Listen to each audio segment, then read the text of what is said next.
Okay, good morning. Good morning and good afternoon and good evening to everyone who is joining this session. We have guests from around the world. My name is Pavlina Cherneva. I teach economics at Bard College in New York and direct the Economic Democracy Initiative, which is a new program for the Open Society University Network, or OSUN.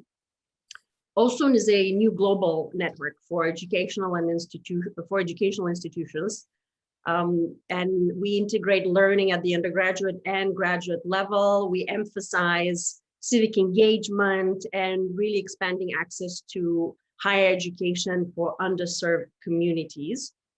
The program that I direct, the Economic Democracy Initiative, is the program focusing on the importance of economic democracy and securing basic economic rights as preconditions for stability, security, opportunity in a global economy that works for all. So today we launch our summer speaker series that are part of the OSUN course called Democratizing Work After the Pandemic, which is attended by students from the US, from Asia, from Africa and Europe. We have 3 weeks. We have 8 speakers who hail from academia, from activism, policymaking and administration. So I'm really, really pleased to introduce to you today's speaker, Professor Isabelle Ferreras. Isabelle Ferreras is a Belgian sociologist and political scientist. She's a professor of sociology at the University of Louvain in Belgium. She's also a senior research associate at the Labor and Work-Life Program at Harvard Law School and a tenured fellow of the Belgian National Science Foundation. This year, Professor Ferreras was elected president of the Royal Academy of Sciences, Humanities and the Arts of Belgium, and a chairwoman of their working group, Classe, Technologie et Société. And just last week, I think it was last week, or maybe it was even yesterday, she spearheaded a historic vote at the Academy, reforming the statutes to advance gender equality, greater gender equality in the Academy.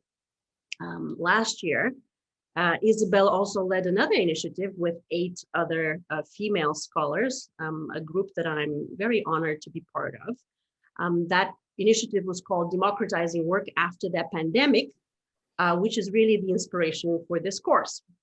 This call was published in 26 languages and 46 newspapers around the world and garnered the support of thousands of signatories. So we thought it was our responsibility as scholars to continue this work, and we are organizing a global forum in October 5th to 7th, a major international event. But also as faculty, I wanted to bring this work to the classroom and to bring it not just to my own students here at Bard, but in fact bring it to an international community of students. So I'm really delighted to welcome Professor Ferreras as the first speaker with the talk on democratizing work, what, why, and how. And I must say also that I've got to say that Isabelle is also the author of Firms as Political Entities. Welcome, Isabelle. Thank you so much, Professor Cherneva. I'm delighted to be with you today, launching this summer session. I'm really looking forward meeting the students. It's fascinating to see all your faces from around the globe. Thank you for having me. I'm thrilled to be able to share some of my work and some of our joint work with Pavlina indeed. Okay, so thank you so much, and thank you, Jordan, to assist me here. I'll let you know when we need to move forward, okay? My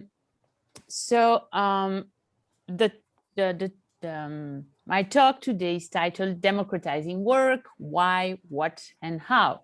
Actually, Pavlina selected that title for me, and I thought it was a really great one because that helped me structure indeed the main thrust that I wanted to share with you today.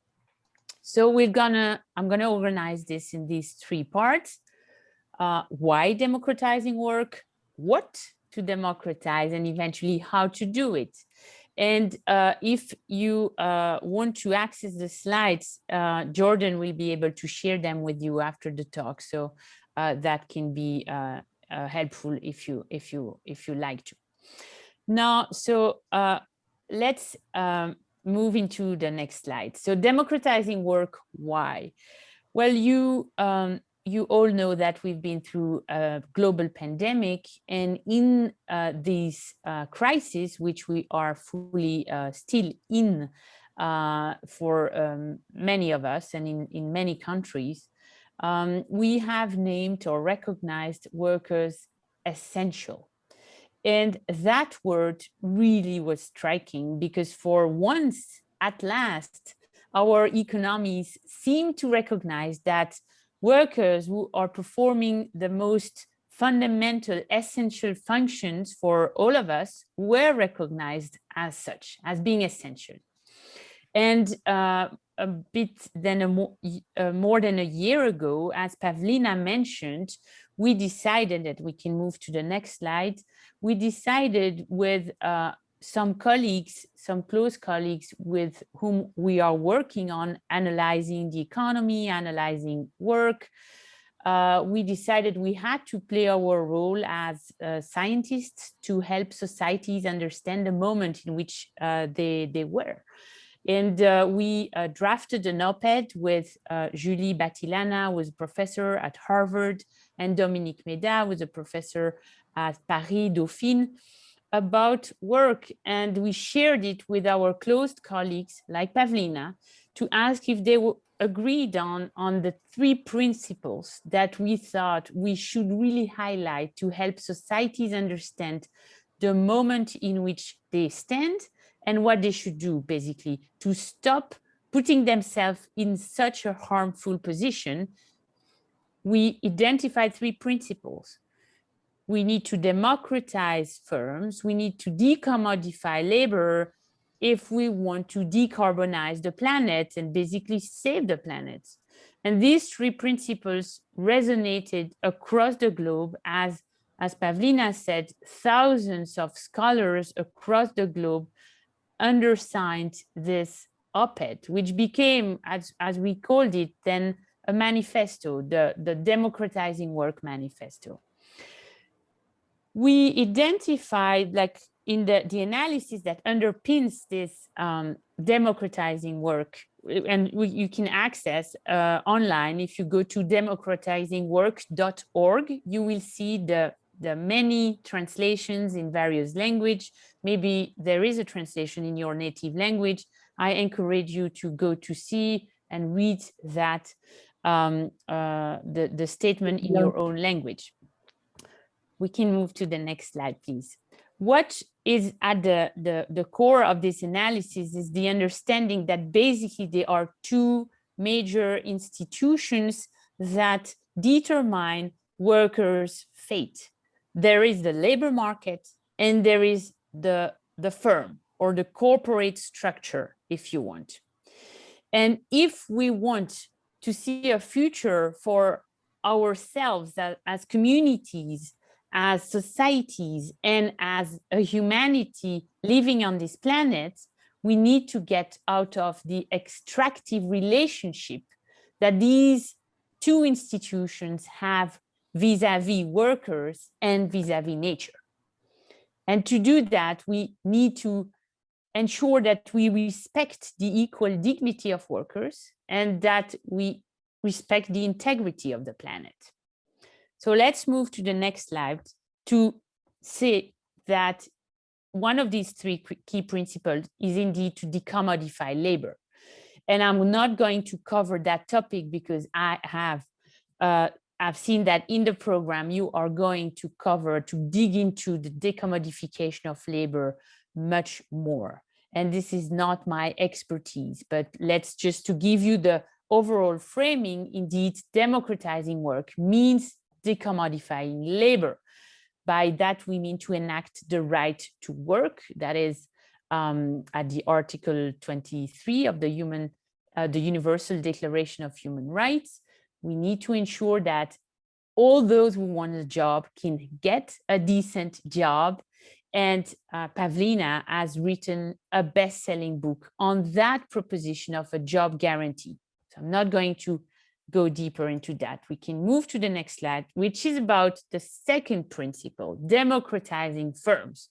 As we recognize workers as essential, we state in this op-ed turned manifesto that a personal investment of labor, that is of one's mind and body, one's health, one's very own life, ought to come with the right, the collective right to validate or veto the decisions of the firm.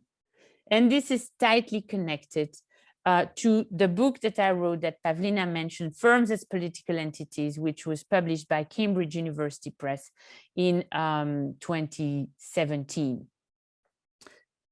So we are going to dig into that. But before we do that, let's go to the next slide to get here the third principle, to decarbonize, to respect basically the planet.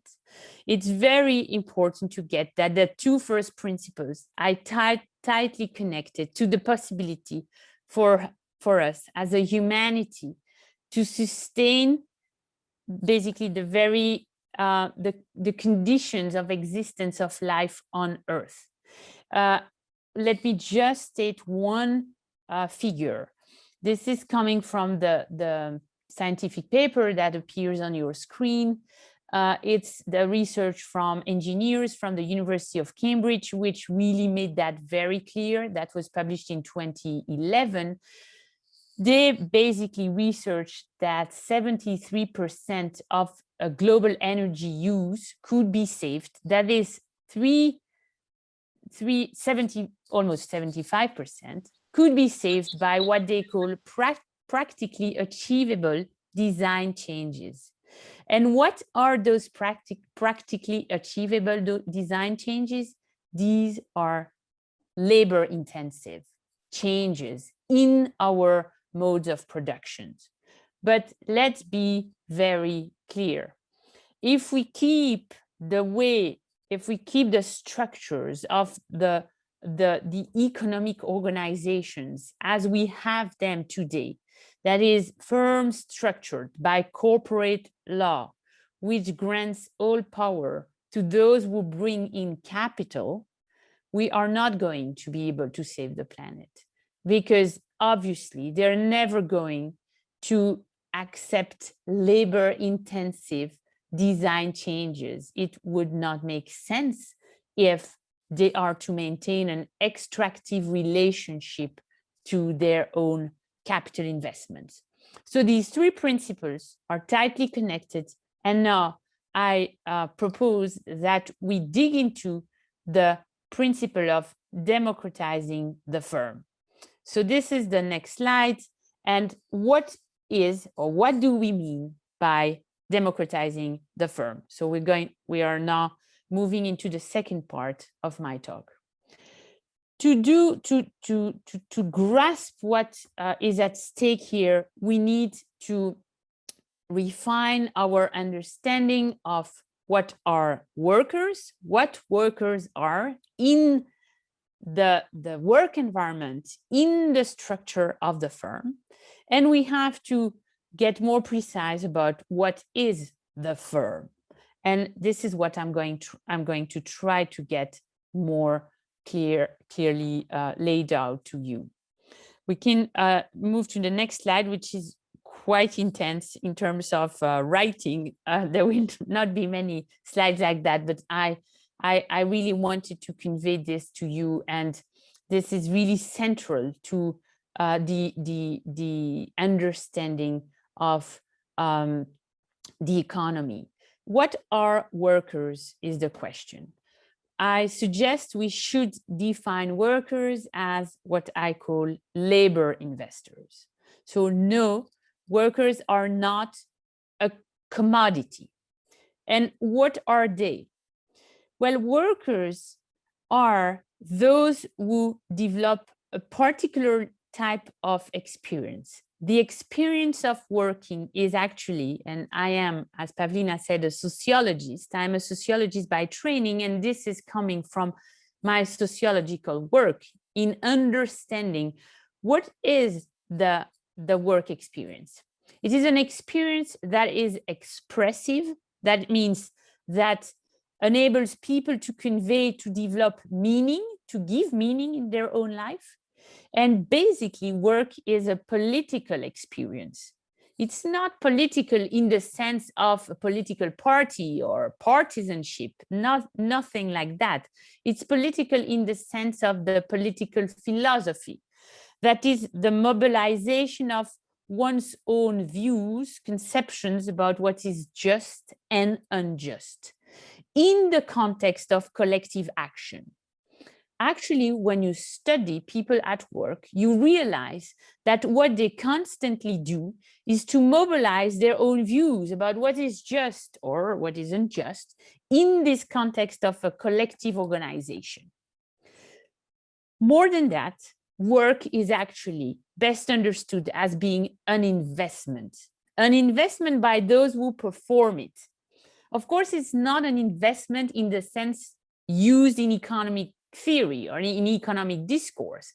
That is a quantified external thing, in this case, some money, some assets, to be used as an instrument to obtain something that is external, can be profit.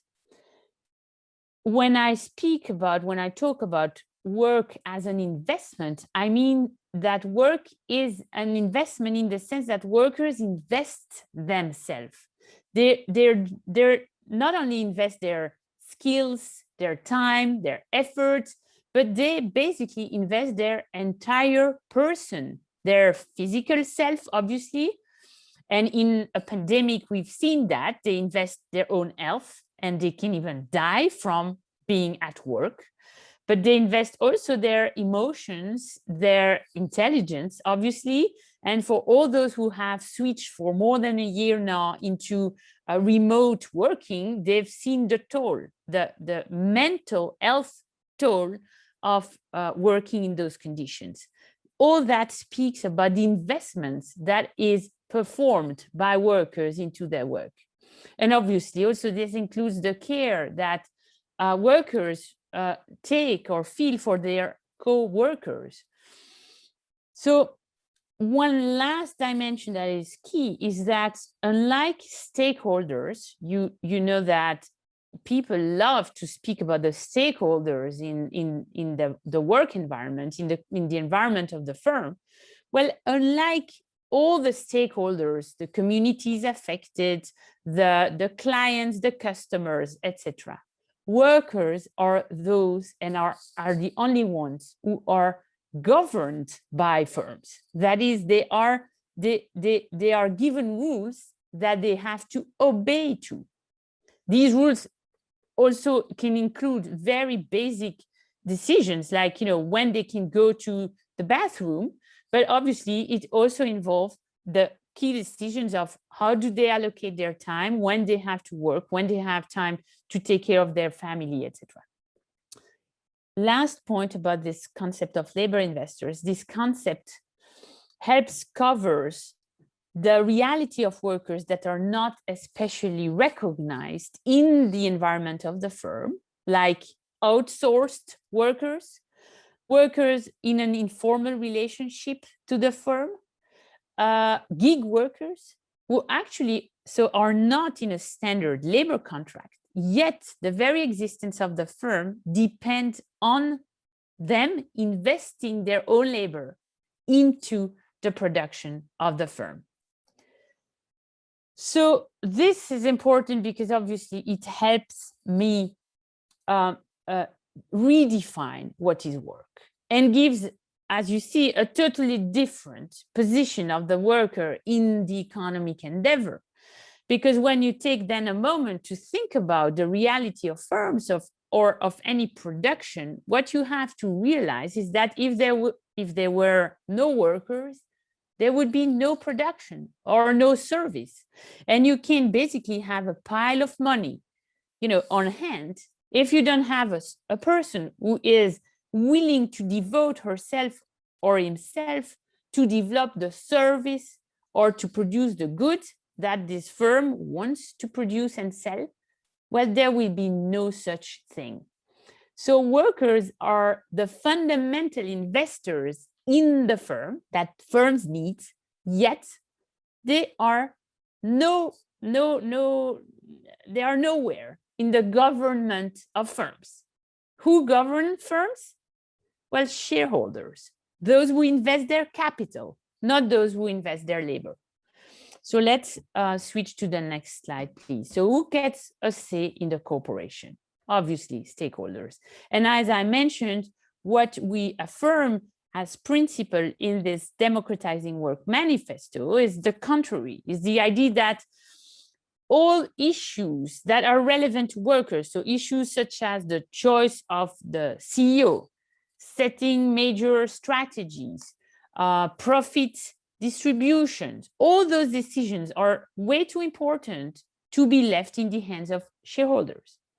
And here I quote, a personal investment of labor, that is of one's mind and body, one's health, one's very life ought to come with the collective right to validate or veto these decisions. So now let's dig into more our definition, understanding of what is a firm. And we can move to the next slide. So here, it's an insight that comes from legal scholarship. Legal scholars have very well explained that and showed that the corporation is not the firm, or the reverse, the firm is not the corporation. But what do we do with the difference? This is an issue that is very confused. And if you speak to many people, many scientists even, they will be confused. And in economic theory, what we call the standard economic theory of the firm is actually a theory of the corporation. It's not a theory of the firm. It only speaks to the relationships of capital investors, managers, and the reality of workers is completely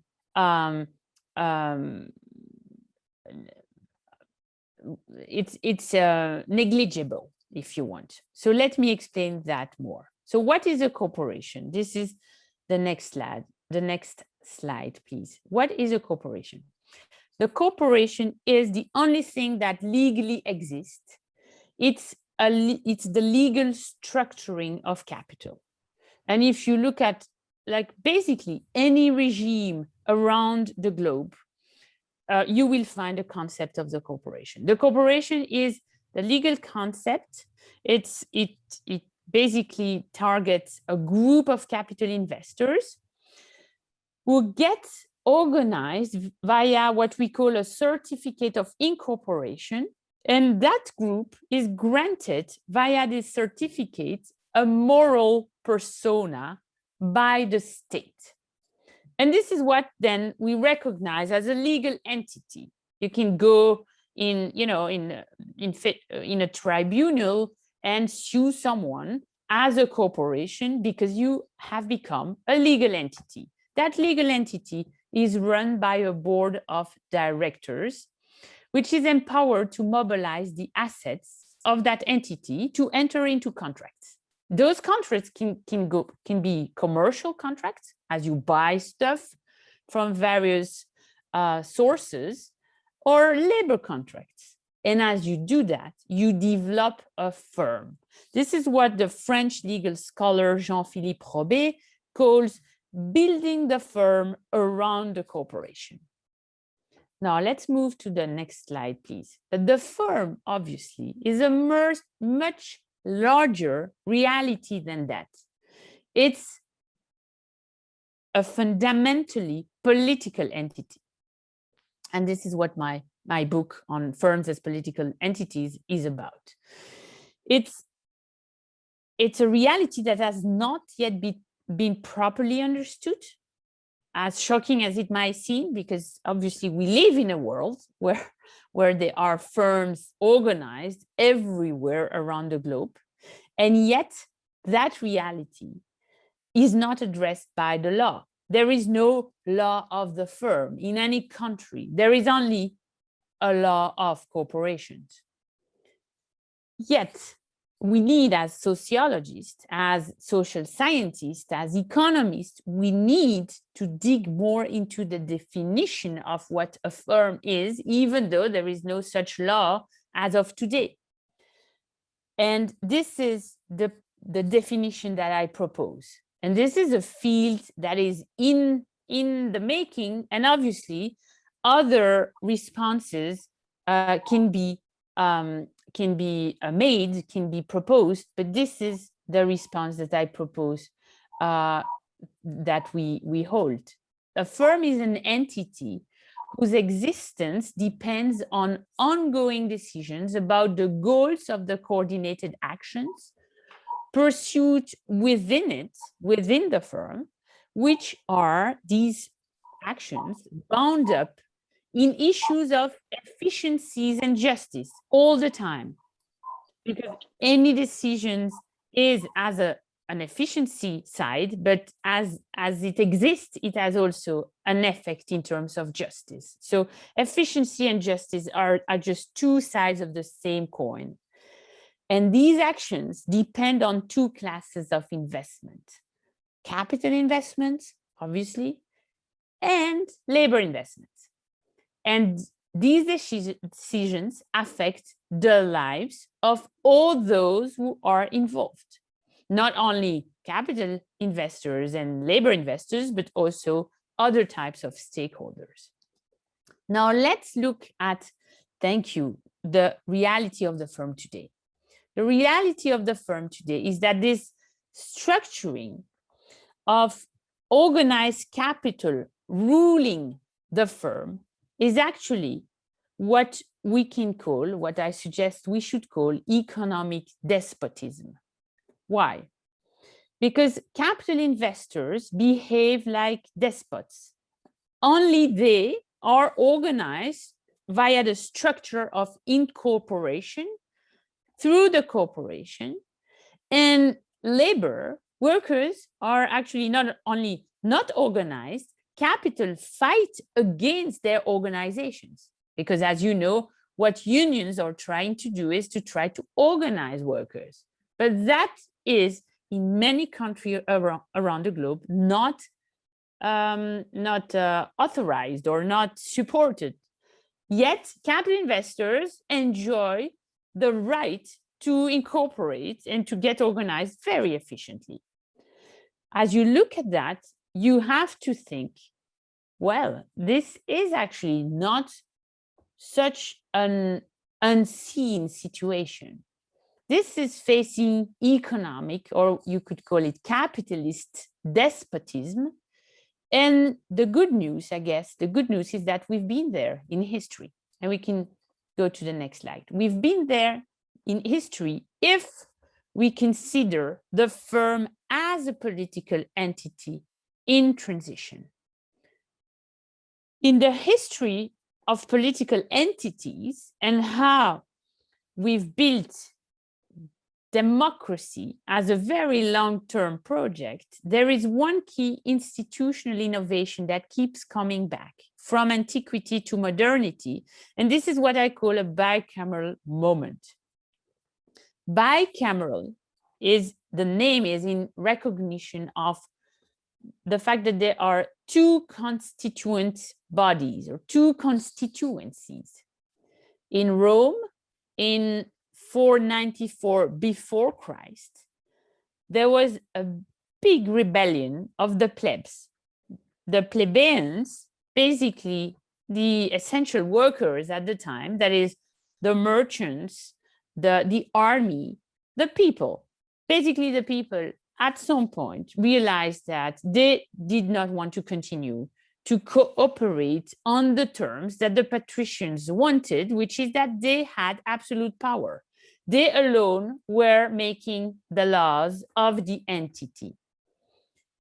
And after what is in history, I think the first general strike that we've seen or that we've documented, Titus Livius documented that,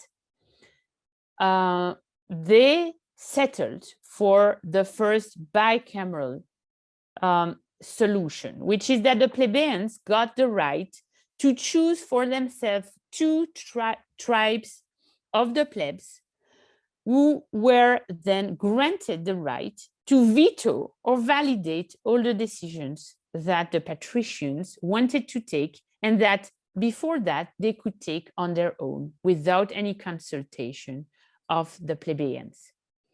Of course, the historical example that I think is more speaking to the reality of the corporation today is the case of modern Britain.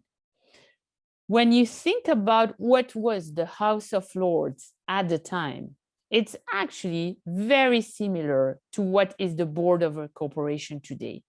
The House of Lords at the time was the house representing those who owned the land of England.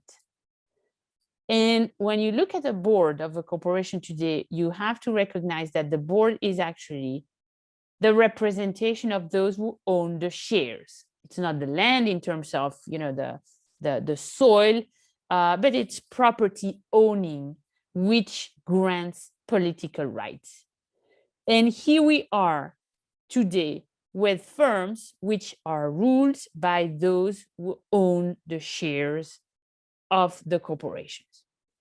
And so in many moments in history, we see this situation coming back where the dominant group, which was acting on absolute terms, is forced to accept to be vetoed by the representatives of the previously disenfranchised group. We can look indeed at the situation of the corporation with those lenses. And if we learn from the history of bicameralism, I did that work and I looked at all the justifications that were provided for this, what we can call a bicameral compromise. And basically there are three main justifications that were given by political philosophers, legal theorists for the bicameral representative governments. And that institutional setting was seen as the conditions for a legitimate government, so accounting not for one group, but for the two constituencies making the entity. It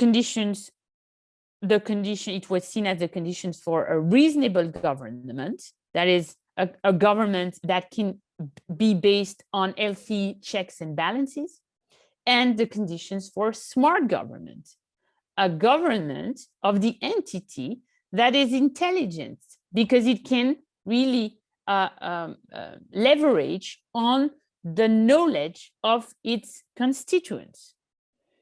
When you look at the government of firms today, you wondered if these were not exactly the same conditions that should be put upon the reality of these governments. We want indeed firms to be governed in such a way that their government is legitimate, is reasonable, and is smart. So let's now move into the how, because time is running and we are moving into the third part. So how can we do that? Or how is this like, I imagine you might think, oh, this is like completely crazy, wacky. She's talking now about 5th century before Christ, or like the lords in England in the 17th century. What is the relevance for that thinking in today's world? Well, as I said, we can switch to the next slide. We are in a world today where indeed corporations behave as these new despots of the day, and we need to put strong very strong conditions on their action if we want, well, first, workers to be treated with respect, but even beyond that, if we want our democracies to survive, and if we want the planet also to survive, and if we can hope for new democracies to emerge. So as we consider the corporate firm as a political entity in transition, we can see actually it as, let's look at this graph. As you see this graph, what you see is the standard institutional design of any corporation. You have a shareholder assembly, which vote to elect, or which appoints a board of directors, which run the corporation referring to only the interest of shareholders. This is actually very logical, because this is what the design is looking for. And the board of directors empower an executive committee which will do exactly what they expect, which is to run these various contracts with the labor contracts, what I call the firm, which it will run it according to the needs, the views of the shareholders, and this in view of making profits for shareholders. Obviously, in this design, there is nothing is there to take care of the interests of workers or to take care of the interests of the planet. It is actually not the point, and we should not be surprised. So when you look at the history of institutional making at the level of the firm, it is very interesting to see that there is a quest of what we can call economic citizenship, which is at the center of what the labor movement in European countries in particular has been fighting for. This is indeed the intuition that is at the heart of the institutions of what we call industrial relations, is the idea that workers should be citizens, or somehow that maybe if they are citizens in the polis, largely speaking, maybe that should mean something in the context of the firm. So I'm going to quickly look at that history to move to immediately, so I'll come back to the history to show you what a bicameral firm, so the government of firm, corporate governance, if you want, at the firm level, would look like if we would take seriously the insight from political bicameralism. As you see on the left side of the screen, I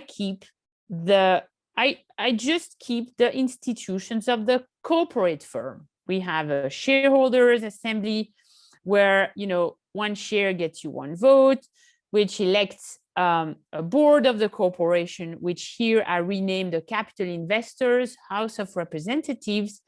And that board has to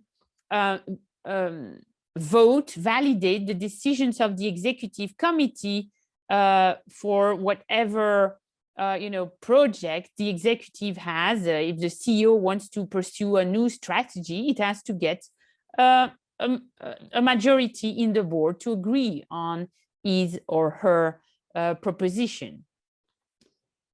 The idea is to replicate that right and to recognize that not only capital investors, but actually labor investors have also the right to get organized at the firm level. And that is the path to get away from the despotism of capital. Here, workers are recognized based on their labor investments. So one person gets one vote, but it could be investors in person who are actually not fully recognized as workers in in a labor contract that is standard with the firm. So this is a whole area of discussion. Who gets a vote as a member of that assembly of workers? And that assembly of workers is going to choose to elect labor investors representatives in the House of Representatives. Sorry, I'm still on that former slide, if you don't mind to come back. Thank you. And here, the idea is that that second board is getting the same right as the board, the capital board, if you want, to validate or veto the decisions of the executive committee. That is basically the executive branch of government, which is the executive committee, has to get the legislative branch, which is made of these dual parliament, a majority in each of these houses. And here, there is a very important point of discussion about the role of unions, because I think the role of unions is key, as they are the ones who can ensure solidarity across firms, because you don't want democratizing firms to be an instrument for more competition between workers. Well, you want that to be obviously a channel for workers' solidarity. And to ensure that, you need a link between what happens in the internal negotiations inside a firm and other firms in industries, in the economic envisioned widely. And so for that, unions are key, but we will certainly come back on that point. So we might now come to the next slide. It's interesting to see that I was mentioning the history of industrial relations in Europe. It's interesting to see that actually that intuition of a second chamber is very much present in the history of European labor industrial relations. And what we call European Works Councils have been established since 1994 in Europe. And today we have more than 1,000 firms which have actually established the European Works Councils. And this has to be established in Europe when firms have more than 1,000 workers or are present in more than 2 countries. And the reality is that in every plant, every location where the firm is across Europe, workers get the right to vote, to elect their own workers' representatives into this European Works Council, which meet the executive committee, the top management of the firm at the Euro level, at the group level. And obviously the big difference with economic bicameralism, fully understood, is that this is only a consultative body. They enter into deliberation, interesting discussions with the top management, but it's only consultative. In the perspective of democratizing firm, these bodies will be empowered and will get real rights, the same rights as the board of directors. You might wonder if this would work in another institutional context outside of Europe. Does this have relevance? And this is a fair question, obviously, and I can just speak to the reality now because for the sake of time, let's just take one very adverse case, which is the case of the United States. In the United States, as you know, there is no tradition of industrial relations in the sense that the Europeans have developed it. There is no board for workers' representatives, works councils to meet at the firm level. And as you probably most know, unions are actually fought against. So it's a very adverse situation. And yet in the US, there is thinking today to empower workers so that they could indeed get also in this position to get to get this collective right to validate or veto the decisions of the firm. And this you can actually implement in a tradition of corporate governance that is monocameral.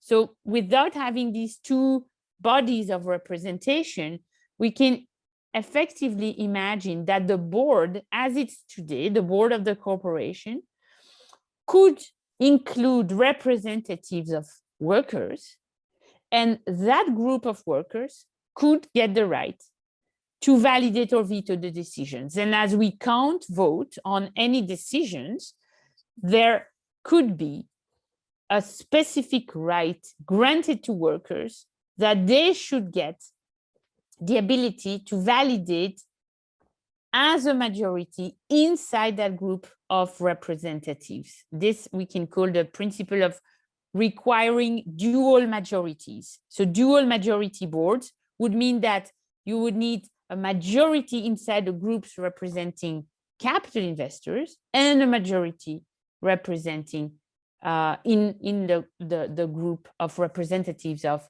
labor investors. Where does this lead us?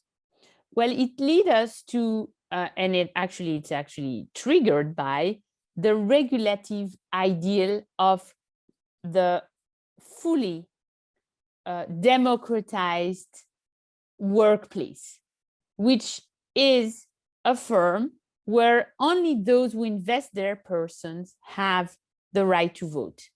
This is the ideal of full economic citizenship, if you want, and the ideal of a democracy that is not only experienced in the political arena, where we recognize each others as equals, but in the economic arena also, where it actually is a lived experience also. And so we live in a world today where in most of our countries, those who have injected money into the economic endeavor gets political right to govern the firm. Well, the ideal of democratizing work is the ideal of not granting political right to govern the firm or to govern the economy to those who inject money. We can, of course, recognize that they are lending money and we're going to pay them back some percentages, fees, some whatever. I'm not speaking about not recognizing their property, but it's not because we recognize the property of someone that we have to give someone the right to govern the whole economic endeavor. And so by imagining a bicameral firm, what we also do is that we have a scheme, a transition scheme, which enables us to imagine that if you would take the biggest corporations of the world, let's take Apple, Facebook, whatever big corporations, make it bicameral, get the workers to know what it means to actually govern the firm, and quickly enough get them to buy back the shares, to have public banks lending the money to the trust made of these workers so that they can buy back the shares and govern their own endeavor by themselves. This is the quest of economic citizenship, for making democracy relevant into the economic. And this is the way we can ensure that that as a project, democracy will be nurtured, but also that the planet can be respected. I'm gonna stop here and just maybe mention, because that's the last slide coming, Pavlina mentioned that, but if you are interested into this whole conversation, please join us. I'm sure Pavlina will tell you that on other occasions, but join us on October 5th to 7th. Go to the website globalforum.dw.org as we get ready to prepare that program in a very participatory way. There are national chapters in many countries around the globe. So you might actually find that in your country there is a chapter, and we look forward to getting your ideas about the kind of topic you want to discuss, you want to address. And it could even be actually a nice exercise in the course of this summer school to think about panels to organize on specific issues, on realities that you want to study together to be featured in the context of the Global Forum. In any case, thank you so much for your attention.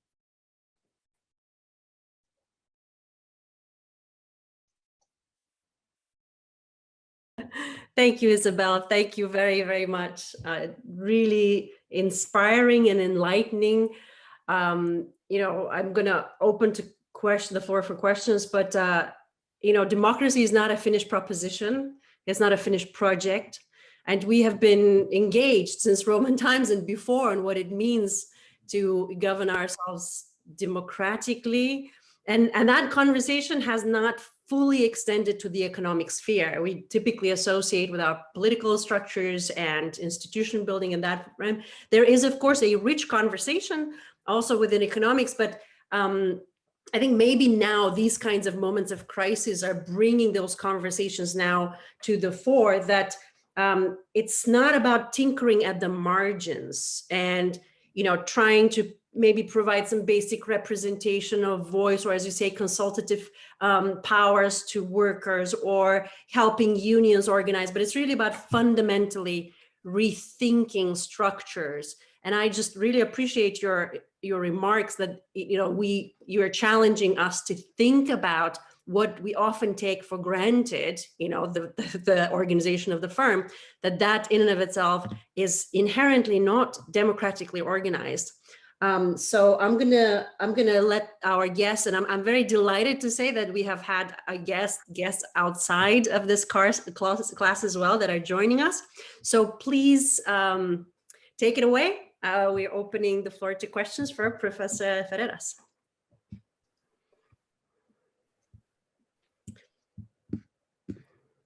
Who wants to get us started?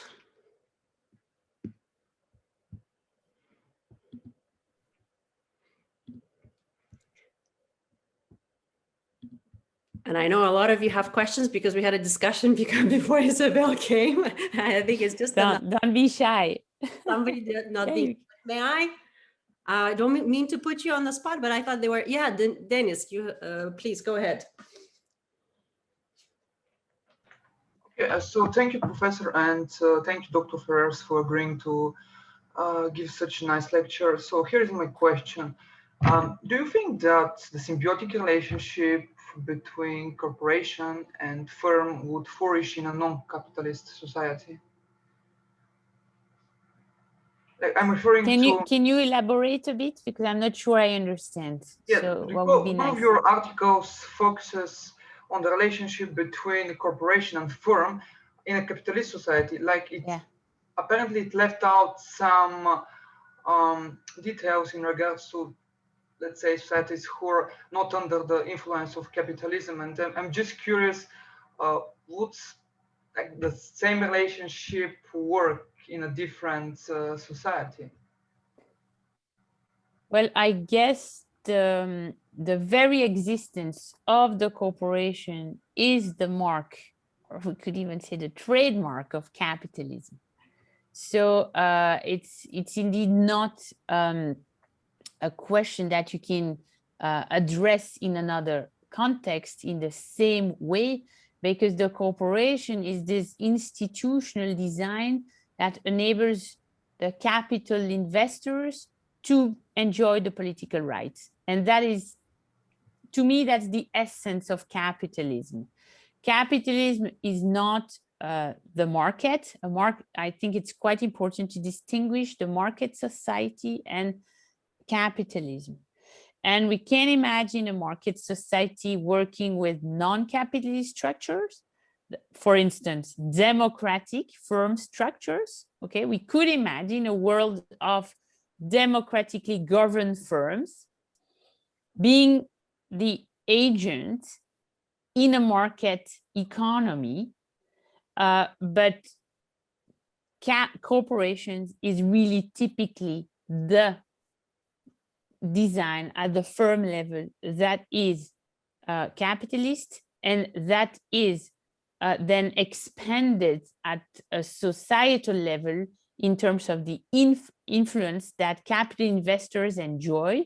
So as capital investors enjoy the political right to govern the firm at the firm level, they get rich enough so that at the societal level, they actually enjoy immense influence on the political arena. This is typically what we see, for instance, in the context of the US. Yeah. Thank you. Thank you, Isabelle. I'm going to moderate these. Let's go with Hasibullah and then some of the chat. So I want to say Denis is joining from Bulgaria and Hasibullah is joining from Afghanistan. So take it away, Hasibullah. Hello. Thank you very much, professors, Hello. and thank you for such a good lecture.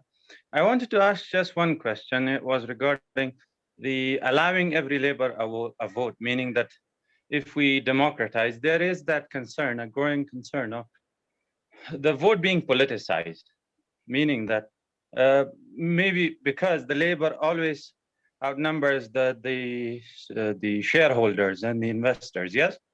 So when the vote of the labor is equal to the investors, let's say one investor do not have the one political stance, but the laborers have a different political stance, and politicians could use this type of structure to their advantage, and how to avoid politicizing that vote, if you understand my gist.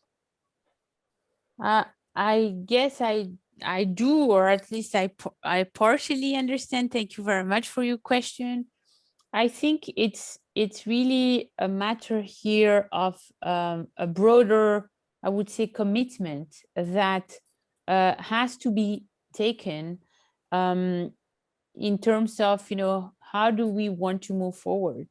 Do we want to build a society that is based on the recognition that every human being is equal, as in the first article of the Human Rights Declaration, all human beings are born equal in dignity and rights?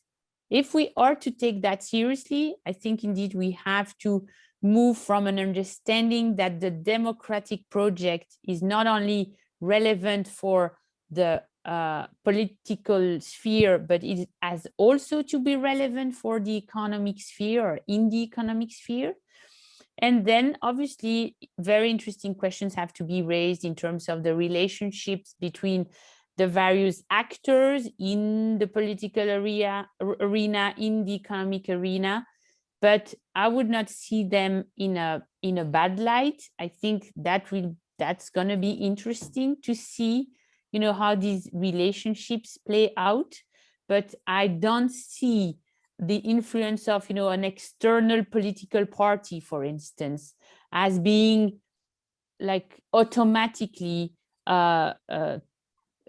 too strong or too or being bad in the internal life of the firm. I don't think we should operate on that assumption. I think some influence might happen, but it's not obvious the direction it will take. And I think even more than that, there are going to be many sorts of combination, and that's fine. That's the pluralism that a democratic society wants to nurture, and the debates it wants to nurture, etc. I'm sorry if this is not fully satisfying as a response, but that would be my response. And in some ways, this is a kind of a perennial problem of other dimensions of our life that we deal with, that, we always, evaluate what would be political influence, what's the balance of power. And that's part of the heart of the democratic project, that we collectively kind of overcome these issues. So I'm going to try to condense some of the questions in the chat, and then we have a lot of student questions as well, but maybe you can take a few at a time. Dimitar is asking what would be your advice for an employee who wants to, you know, where do we even start from, right? If we want this to be a mission, firm mission. Dimitar is from Bulgaria as well. And then we have Nawid, who's also asking questions of, are these applicable to to every context? Nawid is from Afghanistan, and Eric is from New York. So, you know, what are some key decisions that firms should implement to make sure that there is the voices of workers are implemented? You know, do these, maybe I can rephrase this, do these rest with the firm? Or do these rest with the state? And then we'll take another round of questions from the raised hands. Well, thank you so much for your questions. These are, it's a really challenging audience because of this global dimension that the classroom has. Thank you so much. I'm very impressed. So where to start from an employee perspective? I think obviously it's very different if you are in a context where labor rights are meaningful. That is, you can express yourself, you can, you know, say your views without being harassed or being, you know, being in a situation where you could lose your job or not. So that is obviously extremely a different context, and I think it has to be taken into account. And the standard way in history that workers have been able to fight back, even in non-democratic countries, is by uniting and by developing collective actions and by, you know, finding ways to build solidarity so they can build a collective voice and bind together around similar demands. So that is as far as I can go now, and it's nicely connected to the question of Nawid. Is it relevant for every context? I think so. First, the question probably is the democratic ideal relevant for every context? I do believe that indeed recognizing everyone as equal in dignity and rights is equally relevant across the globe.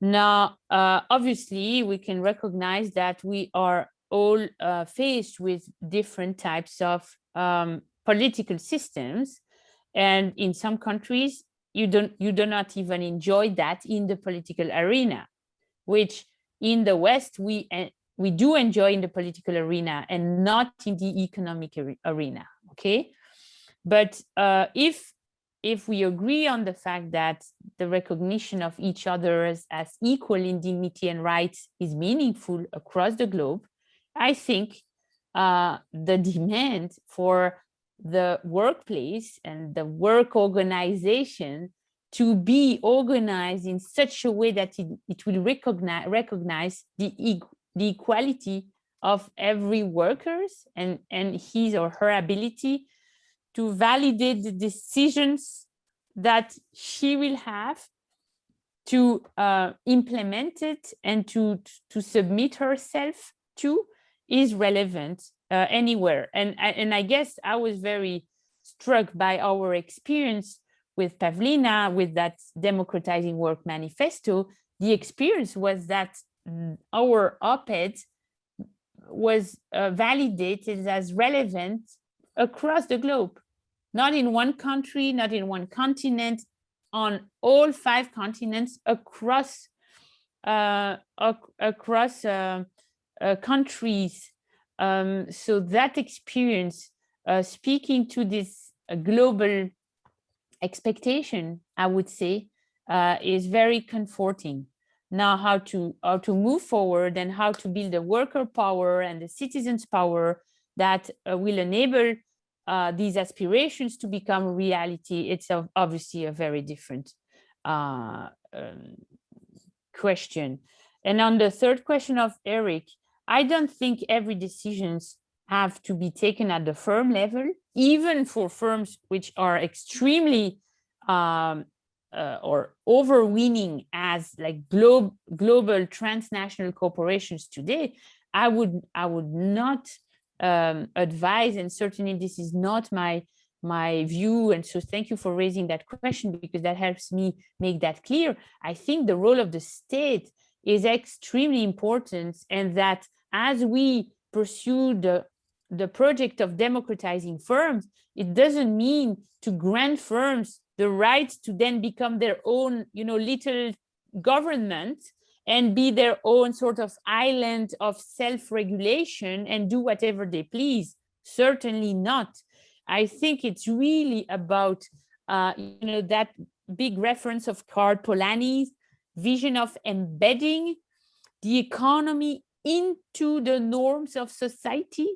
I think it is about democratizing firm is one way. There are other necessary means also, but it's certainly one necessary means to embed the economy inside society. But I see more the democratization of firms as the democratization of city government.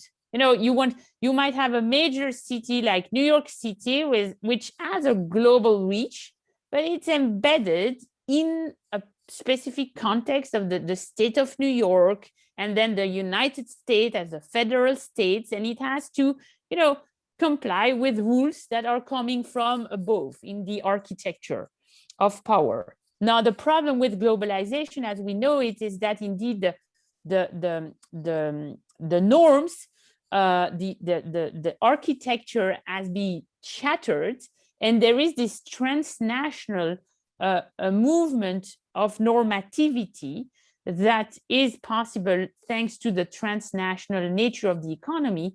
Yet I think we have to find ways to re-embed those actors into state public power context. But obviously, as you enter into this thinking, you actually have to move also one piece of the puzzle, which is the piece of global democracy. Or how do we envision democratic public power structures at the global level, which are going to be able to embed these transnational movements? Stopping here, there are so many questions. I prefer to hear your questions than to hear myself. So thanks, Isabelle. We'll try to get through as many as we can. I'm gonna call on Max Xu, who's joining us from Taiwan. Hi, Dr. Ferreras. So personally, I really agree to your economic bicameralism by rising labor investors, their rights to the same equal state as the capital investors. So that's my questions. What if corruption happened? In capitalist society, capitalists they often have bigger power than labor workers, so they can probably have more power to sway labor investors into making decisions that benefit them. So my question is there any kind of fail-safe in your system to prevent this kind of thing from happening and ruining your efforts of raising labor investors equality state? Yeah, that's my question. A short answer could be to say that this fear is actually one reason why I think it's important to go beyond what we currently know in, for instance, the German context, which is called co-determination, Mitbestimmung, which is indeed the government of firm being shared by capital and labor, but you have 50% of representatives in the same board, and the president of the board has also can vote, is in addition to this 50-50, and is chosen by the capital side. And so obviously the capital side always has a majority. If they want to You know, if they need a vote, they will have a majority. And I think we have to grant workers this veto right. This is like the history of bicameralism is the history of enjoying a veto right. It's a collective veto right, but this is to me quite a strong provision enabling workers. You know, you have to have a majority inside a group representing workers to agree with the decision. It's a pretty strong requirement to avoid corruption, etc. But that's a short answer. Okay. Thank you. Thank you. I'll take one more from the raised hands and then go to the chat. Hossana is joining us from actually Kyrgyzstan. She is originally from Afghanistan, but she studies at the American University of Central Asia.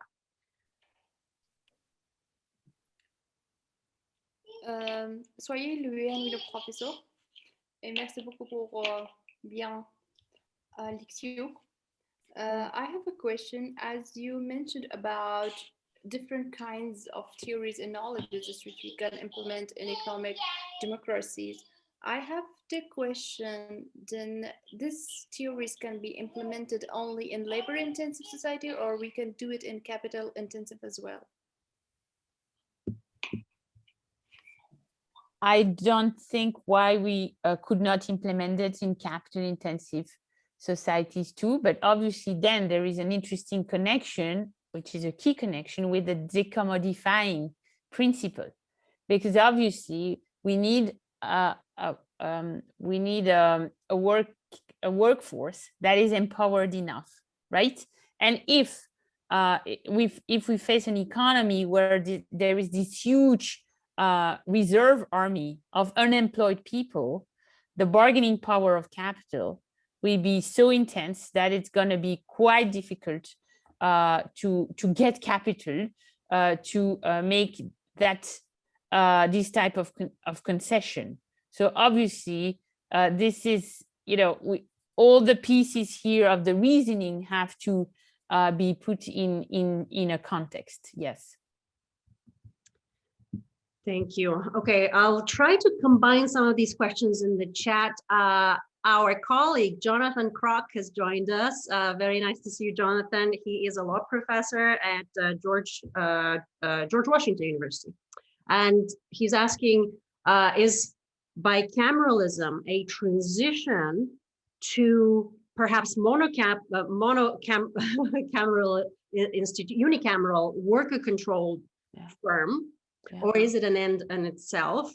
And then that connects to Rokia's question, I think. Rokia is joining us from Afghanistan, and she's saying, well, are there any downsides to a bicameral organization? And maybe also we could talk about key takeaways from the European context. That's Maria's question. She's joining from Berlin, saying, having this experience in Europe, what would be some, key core takeaways to move forward? Thank you for these questions. So to me, the bicameral proposal is a transition institution. So the end goal is fully worker democracy, which we see in some places around the world, in worker cooperatives, for instance.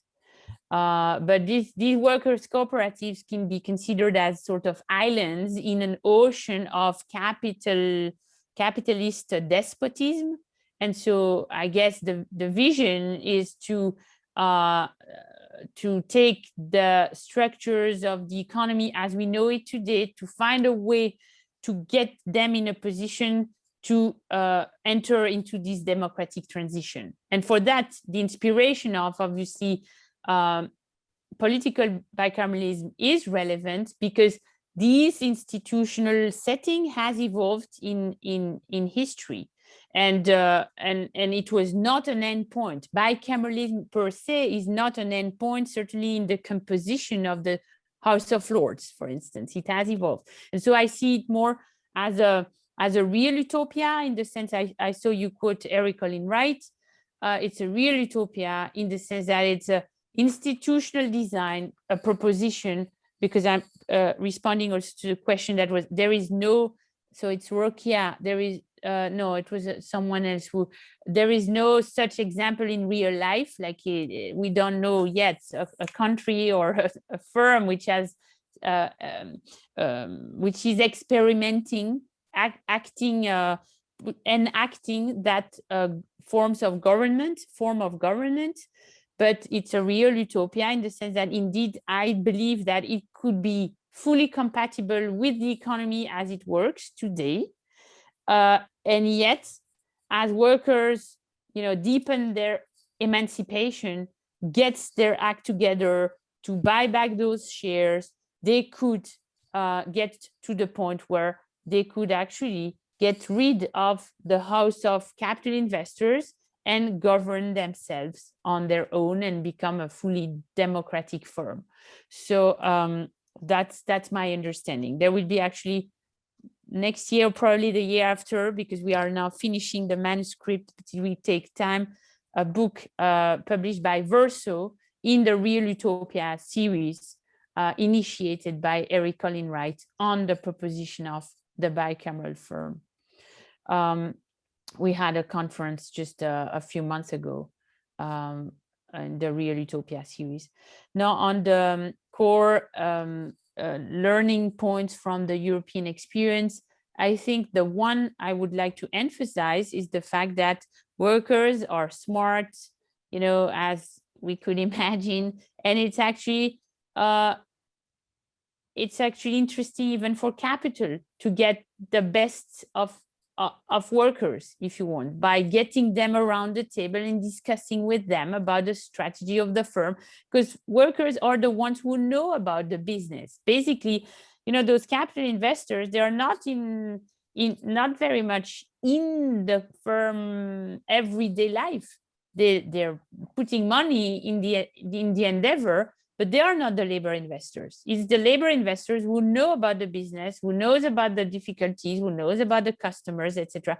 It's smart to get them around the table. And this is the big learning point from co-determination in Germany. It was imposed by the Allies at the end of World War II because the Allies did not want, again, the German industry capitalists to become powerful again, because they played a key role in the fact that Hitler got into power, and they did that. They forced co-determination on Germany because they felt that it would basically weaken the German industry. And actually, what happened is the reverse.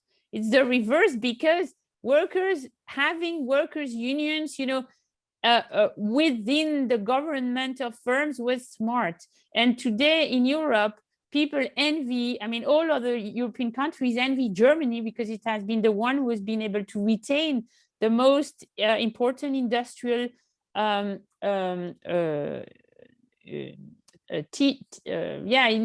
industry sector in Germany.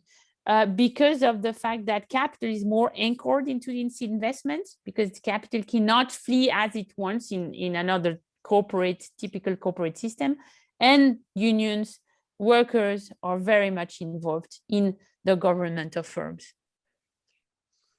Thank you, Isabelle. I know that we are coming up to the end of the time. I think you have another appointment you need to go, and that answer basically answers the question on productivity. And I know Dennis wanted to also ask about the capital strike.